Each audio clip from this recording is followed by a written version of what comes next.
Hey everybody, John here with Cruiser Customizing, getting ready to go back in the shop again for my absolute favorite day of the build. This is the exhaust day. We're gonna put on some Arlen Ness big honkers on this thing and pitch these OEM, anemic, super sissy sounding exhausts. We're gonna get them off of there, put on the new exhaust, and this thing is gonna sound like an absolute animal. Before we did that, I wanted to bring it outside real quick, fire it up so you could hear what it sounds like. That way, when we put the new exhaust on here, you're really going to appreciate it. So, let's go ahead and fire this thing up real quick. As you can see, the factory exhausts are not real impressive, so we'll be swapping those out, putting on the new Arlen Ness big honkers. We'll bring this thing back out, fire it up again so you can hear the difference for yourself. And let me tell you, it is absolutely dramatic. So I'll hop on here, we'll head back into the shop and get started.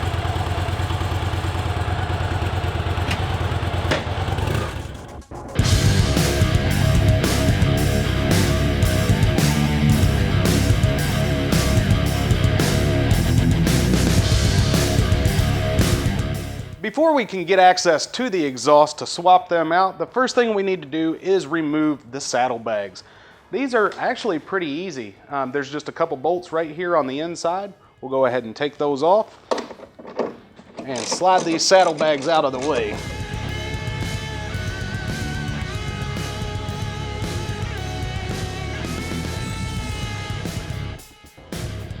As you pull these off, make sure you grab the grommets out of the back. They tend to slip out of the way. I just place them down in the saddlebags, and then these just lift off out of the way.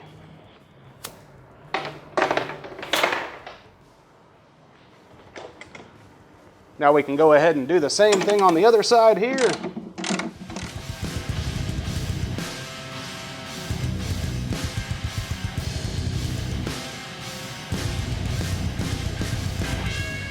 Before we take the exhaust cans off, we need to remove these rubber bumpers. These are actually what the saddlebag will rest on whenever you put the two mounting bolts right up at the top. To remove these, all you gotta do, simply lift up and they peel right off. To reinstall them, whenever we put them on the new cans, there's actually a small groove cut in the top. You just slide them into place and they'll lock on there. That way they're not gonna go anywhere. So we'll go ahead and pop those off and set them to the side. To get the exhaust can out of here, you've got a mounting bracket up front, we'll loosen that up. You've also got two mounting bolts right out back, so we'll take those loose and then we can slide the old can off to put the new exhaust on. So let's go ahead and get started here.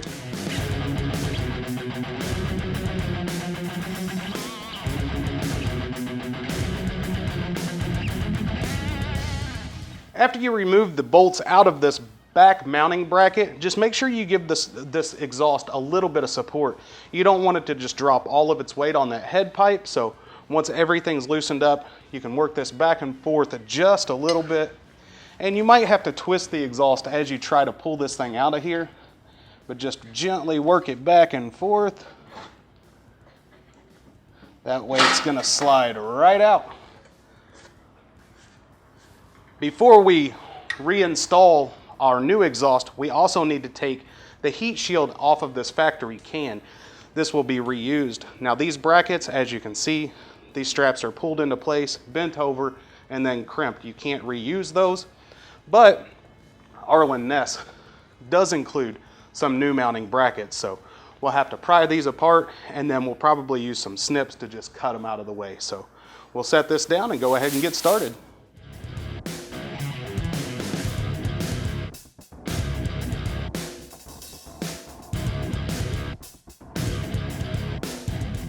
Before we install our new exhaust, we'll be throwing on these new Arlen Ness end caps. These things are absolutely awesome. They go with the style of the rest of the bike, and they're really gonna make this new exhaust sing. So we'll go ahead and slap these on our new exhaust system here. Make sure you use the supplied Loctite on all the bolts before you tighten them down.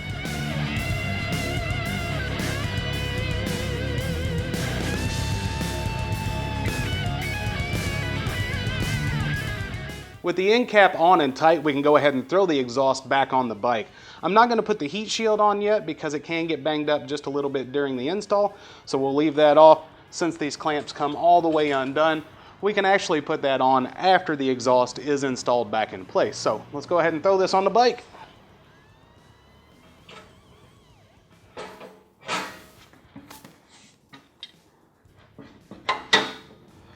All right. I'm gonna go ahead and start the bolts here at the rear portion on this back bracket. It's just gonna hold everything in place so I can go ahead and put back on the front clamp there.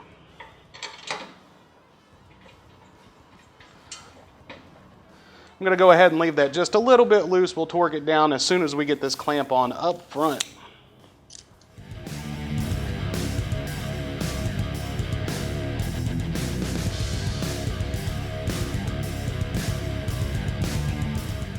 With the front clamp tightened up, now we can move back to the back. We'll torque down these 2 bolts that hold on to the rear bracket, then we can reinstall our heat shield. And after the heat shield's installed, we'll go ahead and put back on those rubber bumpers for the saddlebag. Once this side is completed, we'll hop around to the other side and do exactly the same thing. Once the other side has the pipe, the new tip, everything's installed and torqued down, we can throw back on the saddlebags, and then we'll wheel this thing back out in the alley and see what it sounds like with these new awesome pipes on here.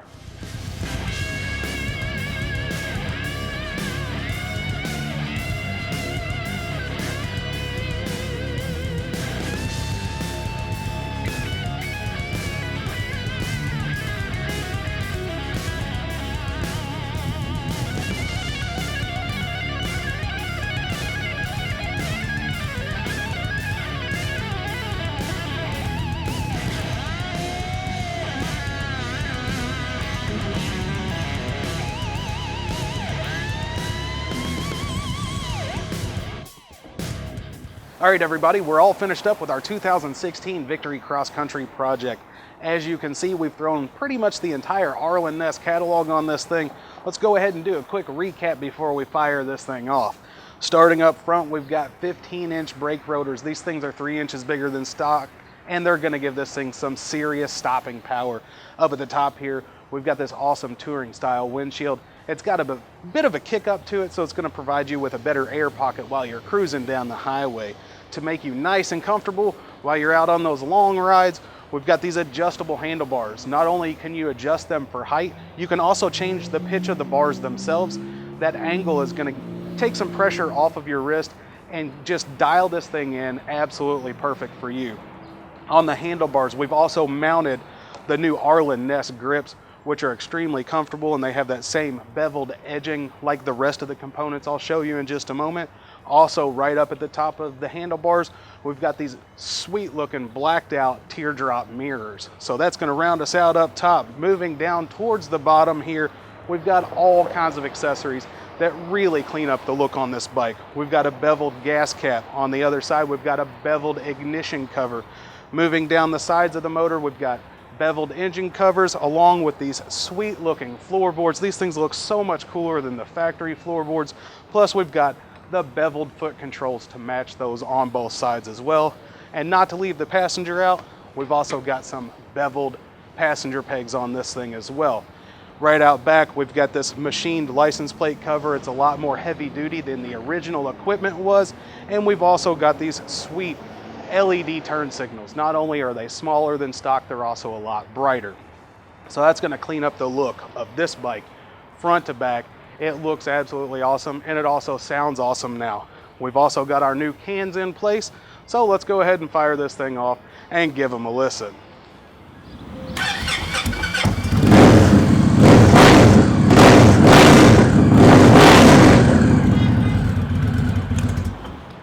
As you can see, it definitely sounds a little bit different than stock, so I'm gonna go ahead, head back into the shop real quick, grab a helmet, and take this thing out for a ride. Thank you all for watching. Make sure you leave us any of your questions or comments in the comment section below. Also, you can subscribe to our video so you don't miss out on any upcoming videos.